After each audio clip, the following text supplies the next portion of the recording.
From our Center for the Arts studio, this is your AUTV 20 News Update. I'm Ingrid Schmidt. And I'm Connor Dunwoodie. Thanks for joining us. Running a nonprofit can be challenging, even when working on something you love. The Richland County Humane Society is a local nonprofit that has been working hard for many years. So I went down to Mansfield to check out what keeps them going. The Richland County Humane Society in Mansfield works hard to give animals a second chance at a happy life. All of the employees have a passion for animals that shines through in their work. All of our dogs come from neglect, cruelty, and abandonment cases.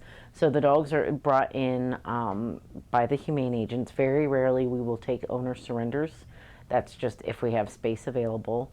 And our dogs, also we work with the Mansfield Correctional Institution, and we send dogs out there for their prison program.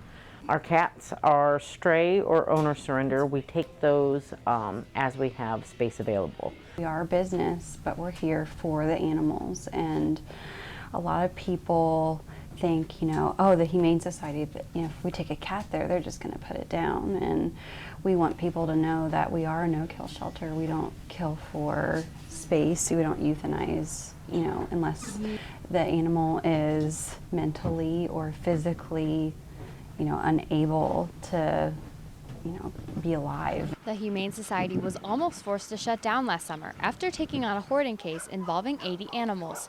They held the dogs for about a year while the criminal case was processed. They had to house the animals off-site, which cost the Humane Society a significant amount of money.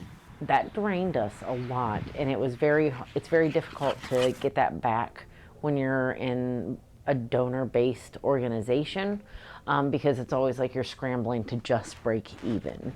So we put out the plea to the public, and we're doing very, very well now. After overcoming their financial issues, the Humane Society is thankful for the opportunity to continue doing what they love. Not many other places when you get stressed out you can walk 15 feet down the hallway and sit down with a bunch of cats.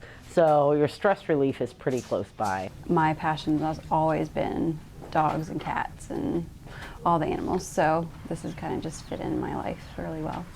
Reporting for AUTV 20, I'm Ingrid Schmidt. On April 22nd, Ashland University's student-run radio station 88.9 WRDL celebrated College Radio Day by participating in Vinylton. The event encouraged stations to play vinyl records over the air for an hour. WRDL took initiative and expanded on the event by playing vinyl for 24 hours.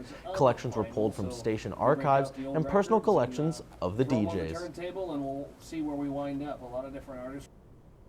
Ashland University was forced to cut down a historic pine tree on Founders Lawn this winter. However, the university is taking steps to remember the tree. TV20 sat down with the Vice President of Facilities Management, Rick Ewing, to find out more. It was such an element of campus that we thought it was something we wanted to preserve in some way. And in fact, when we did eventually cut it down, we were able to count the rings and realized it's about 140 years old, which puts it back at about 1870, 1878, so around the founding of the university. We really wanted to kind of commemorate that, and the idea of just doing a simple carving was brought up by one of my grounds guys, and we kind of ran with it. I think it was a surprise. I don't think people saw it coming, but so far I haven't gotten any negative feedback on it. I think it's kind of a neat thing. Ewing has plans to stain the eagle in order to give the carving more definition. There will also be a plaque added to the stump to commemorate the carving's significance. Each year, Ashland hosts a symposium to allow students to present their research studies. TV20's Paul Murray has the story. Ashland University's College of Arts and Sciences hosted their 8th annual Undergraduate Research and Creative Activities Symposium on April 11th. The symposium features over 50 students presenting their research on areas from creative to scientific studies. Geared essentially for students who are in arts and sciences who want to present their research, who might want to present some creative activity, whether that creative activity is sculpture or painting, a scene from a play that they might have written, or a television documentary or film. The morning began with 3 oral sessions, giving students 15-minute segments to convey their work to the audience. I found this really interesting use of colors in The Talented Mr. Ripley, and I wanted to do my research focusing specifically on that for this presentation. The size and magnitude of URCA can be sometimes nerve-wracking for some of the presenters. Presenting at URCA, I was very nervous at first because I have never given an oral presentation in front of an audience of this size before. I've done presentations in classrooms and everything like that, but never in front of such a large number of people. Following the oral presentations, the poster sessions began allowing students to get a personal interaction. People, I think, are really getting involved in the interactive painting. Not so much with the ceramic piece, I think they're just a little afraid of it, but people have really gotten into pasting magazine articles onto the paintings. Overall, the URCA Symposium is a learning experience for all who attend. Here because I'm required for my social psychology class, but then I also found myself getting caught up in a few of the studies. Some of them are pretty cool. It's been a very good learning experience. I enjoyed it a lot. For AUTV 20, I'm Paul Murray. Still to come, losing Sesame Street, what AU students think about the new proposed federal budget. And May 2017 textbook buybacks, what students need to know. Find out when we come back. The Ashbrook Center seeks to restore and strengthen the capacities of the American people for constitutional self-government. Our students learn why America is worthy of their study and love, and they become better equipped to take a leading role in their country's civic life. The Ashbrook Center, deepening the way history and civics are taught nationwide, renewing America's purpose and promise. The Collegian, Ashland University's award-winning newspaper, covering university news events, sports, and campus activities. A bi-monthly traditional newspaper that can also be accessed every day via online at ashlandcollegian.com for up-to-date campus news. Delivering stories that matter to Ashland University students, faculty, and staff. The Collegian, student-written, student-edited. 88.9 WRDL FM, Ashland University's very own student-run radio station. We play more music, more you with today's music, today's hits. Catch WRDL's Early Bird's Word Monday through Friday, 7 to 9 a.m., covering Ashland University and Ashland County with local and national news. If Ashland sports is what you're looking for, look no further than 88.9 WRDL. 88.9 WRDL, more music, more you. Welcome back to this edition of the AUTV 20 News Update. The new proposed budget may take away federal funding of PBS, meaning fans of the popular children's show Sesame Street may have to find new ways to watch it. TV 20's Callan Pugh has the story. Since 1969, PBS has been providing educational programming with shows such as Sesame Street. According to The Hill, President Trump's proposed budget cuts may include funds going to the Corporation of Public Broadcasters, which funds PBS programming. Since 2015, Sesame Street episodes have first shown on the paid streaming service HBO. Streaming on HBO allows Sesame Street programmers to create more content because it creates a higher revenue.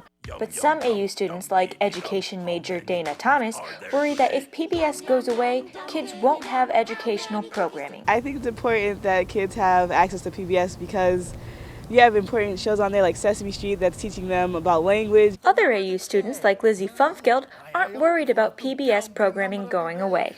I don't think the government needs to fund it, though, necessarily. If it's that big of a profit, somebody will take it. According to Vox.com, 65% of the CPB's budget goes toward keeping rural PBS and NPR stations running. Former PBS station production manager Dave McCoy explains that the purpose of PBS is to be widely accessible to the public. So if we take something like Sesame Street, which is critically important to the educational foundation of young people, we take it away from an over-the-air service. Now we've decreased, especially for people who have lower income, that ability to get Sesame Street. Congress has yet to start the decision-making process for the proposed budget cuts. For AUTV 20, I'm Callan Pugh. As the semester begins to wrap up, many students will no longer be in need of their textbooks. The Ashland University Bookstore offers an opportunity for students to sell their textbooks back to the store. TV 20 sat down with Terry Hudson, bookstore director, to find out more. Retail buyback starts on Wednesday, April 26th and runs through Thursday, May 4th. And basically it's something we do twice a year, the last 2 weeks of each semester, where we buy back books that we know we need for the next semester, and we're able to give better prices. We like to pay half price of new, whether or not the condition of the book is new or used. Book rentals, last day to return them will be May 4th as well, because that's the last day of finals. If students have any problems or issues, they can always get in touch with the bookstore and we can help them if they're having trouble getting a book back. Students who participate in the buyback will be entered into a drawing for a $75 gift card every day they sell a book. Buyback and rental returns will run through May 4th. Ashland University recently honored over 80 students at the Who's Who Awards ceremony this weekend. TV 20's Paul Murray has the story. On Sunday, April 23rd, Ashland University hosted their annual Who's Who event in the John C. Myers Convocation Center. Each year, a select group of students are honored as recipients of the Who's Who among students in American universities and colleges. This is considered one of the most prestigious awards the academic community can bestow upon a student. The Who's Who is one of the highest regarded honors program in the nation. I'm very excited to be here today, and it is one of my highest achievements. This exclusive honor was awarded to 82 of Ashland University seniors for the 2016 and 2017 academic year. I'm Paul Murray, AUTV 20.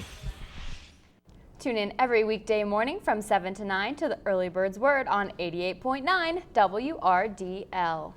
And for more Ashland University news and sports, don't forget to check out the Collegian at www.ashlandcollegian.com. That's it for this AUTV 20 news update. I'm Ingrid Schmidt. And I'm Connor Dunwoodie. Thanks for tuning in.